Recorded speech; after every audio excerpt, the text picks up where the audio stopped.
Hello everyone, I'm going to take you through my first gear video in a while. I'm out near Mount Baker on the Ptarmigan Ridge Trail, just trying to get used to a little bit of snow travel before I head down to the Tahoe Rim Trail to finish the trail, the second half. Last year I did the first half, so I'll take you through what I'm taking on the trip. I've got an OR hat on my head, got an OR sun hoodie, some Nike running shorts. Right now I'm wearing some waterproof socks and Injinji toe liners below. I've got some older black diamond gaiters on.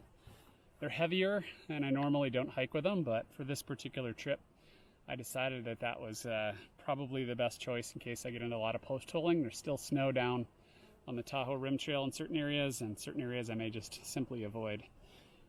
Got my poles. These are Gossamer Gear L5 trekking poles. Smart water bottle, which I probably should replace at some point. It's getting old. I've got some sun filters for my camera. One of them's on the camera currently. And the camera, by the way, is a DJI Osmo Pocket. It weighs about 4 ounces with accessories. I think it's around 7. My phone is a Pixel 3a with a really waterproof, impact-proof case. I forget the name of my little headlamp flashlight, but I will put that on the video as a title. Got the case for my Osmo Pocket. An InReach Mini, the original. Some Bluetooth headphones.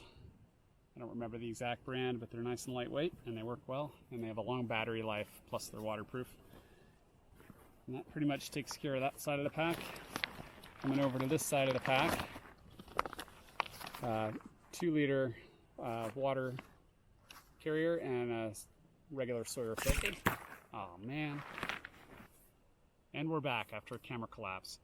All right, I am taking an ice axe. This is a Camp Gear ice axe. I think it's Camp ice axe. Weighs about 7 ounces, and it's for steep slopes and snow fields. And this is a new piece of gear for me, and a new skill set I've been practicing. Partly why I'm up here, working on self-arrest.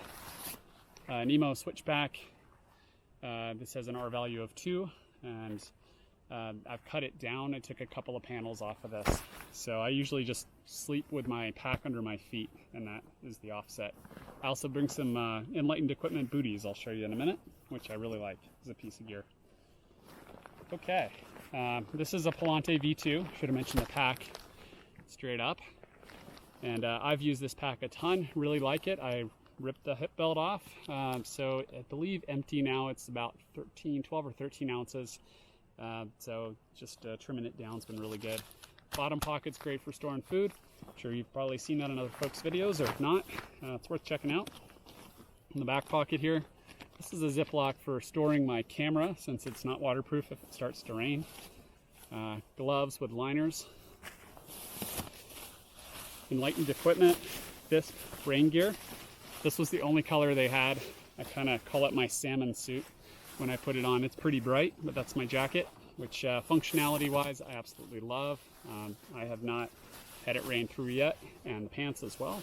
These are thin, so they aren't the most durable thing, but they are lightweight. I think collectively it's 9 ounces. One's 4 ounces, one's 5 ounces. That's my other glove. These are black diamond micro spikes. This is a critical piece of gear. Last year I found the mosquitoes to be really rough. And actually they're a little rough right now, but really rough on the Tahoe Rim Trail with the melting snow. There's a certain type of mosquito that comes out, and last year all I took was cowboy camping, and I had a poncho tarp, thinking, hey, it's not likely to rain, and if it does I can suck it up for a little short period of time. But I did not calculate correctly for the bugs, and the bugs were heinous. This was all I had to cover myself. I'd wear it over my hat at night, and the mosquitoes were just, every time I flipped over, bite me even through the mesh here. And I don't carry bug spray typically. I'll just put stuff on. I was wearing my rain gear as well. But this year I went out and bought a tent after that trip. So this year, taking the tent along as well. All right, just credit cards, driver's license, all that kind of stuff. Car keys right now. case for my sunglasses, which I'm currently not wearing, so I can see the camera a little better. And that pretty much takes out the front pocket on the backpack. Going inside, got a garbage bag in here, big one. This is kind of a random assortment of stuff. It's not my normal way of organizing on the trail. It will be when I get there. But these are things I'm actually going to put in a check piece of luggage for my flight. Got my tent stakes, my pocket knife, and my toiletries, including my deuce of spades. Sponge. I'm going to try this out as a way to keep my feet clean on the trail and possibly to soak up condensation from my single wall tent.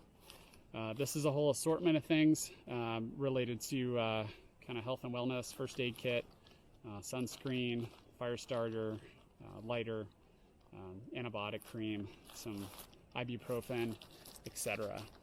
And some dude wipes, which I picked up at Walmart on the Ouachita Trail earlier this year, and I'm still working my way through them just to help myself stay cleaner on the trail. In here, I've got my clothing for this trip, and it's pretty minimal. Some additional Gingy socks. I mentioned I have some waterproof socks on. These are sock liners. I'm going to wear those as my only pair of socks, I think, for the most part, on a number of days on the trail. And my QU, I believe it is, 5-ounce fleece. No puffy on this trip because my quilt is dual purpose. These are my sun gloves, which I'm about to keep out for the hike back to the parking lot. And my hat. This hat weighs a couple ounces. I love this thing, this beanie. It's nice and long, and I found it's awesome for pulling down over your eyes when you're trying to sleep at night if it's still light out, or just try to block out what's around you. So that's turned out to be a great piece of gear, a great addition to my kit. My old hat disappeared in a kind of funny story that maybe I'll tell at some point involving an owl. So here's your teaser. Okay. I have sleep apnea, so I got a new mouth guard recently that I can take on these trips so I can sleep better, and I'm super excited about that. But I also wear contacts, but I carry my glasses as a backup, and I also have in here some earplugs and cloth for cleaning that, and camera lenses and other things. All right, got toothbrush, toothpaste, contact solution, contact case, some Advil, and these are little rubber bands for my new mouthpiece for sleep apnea that I'll be trying out. It's got a number of different settings I'm going to be playing with as well. I'm going super light on cooking on this one. It's cold soaking, and so I'm just taking a spoon. I'm going to eat everything out of its container and keep myself light that way. All right, Z-Packs single person tent. I believe this is the Plexamid. I cannot remember the name of it now. But single person tent, very lightweight, 13.9 ounces. And really like this thing. You have to pitch it just right to have it work the way it's supposed to, but a little bit of practice, and it's great. It's a great piece of gear. Here we've got just a spare 1 liter water bladder. This is a really dry trail, this stretch of the Tahoe Rim Trail, so I want to make sure that I am prepared for that and can carry up to a gallon of water if needed. I anticipate only carrying up to 3 liters, but I want to have that spare one for one ounce just in case. This is my Bivvy, which I'm taking for a little bit of extra warmth. I'm taking a 48-degree quilt, and I believe it'll probably get a little bit cooler than that, but not a lot cooler than that.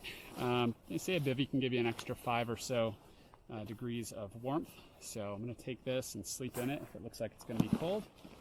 I believe it's about 7 ounces. In here I've got a bear can, and that's the smaller Bear Vault bear can. If I can actually get it out for the camera. Reason I'm taking the bear can is because last year on the trail I ended up having bear encounters. I was with my brother-in-law Zev. We had bear encounters almost every night that we were out. So they weren't after our food necessarily. We had bear cans last year, but just don't want to chance that. I'm going to be solo hiking this year, so it's a smaller Bear Vault. It's got a little bit of food in it actually for the first day of the trip because I'm leaving in a few days, and it's extra weight, but it's peace of mind. It's a camp chair. It's a variety of things, and I definitely don't want to disrupt the wildlife and cause even more bears to be habituated to humans in the Tahoe Basin.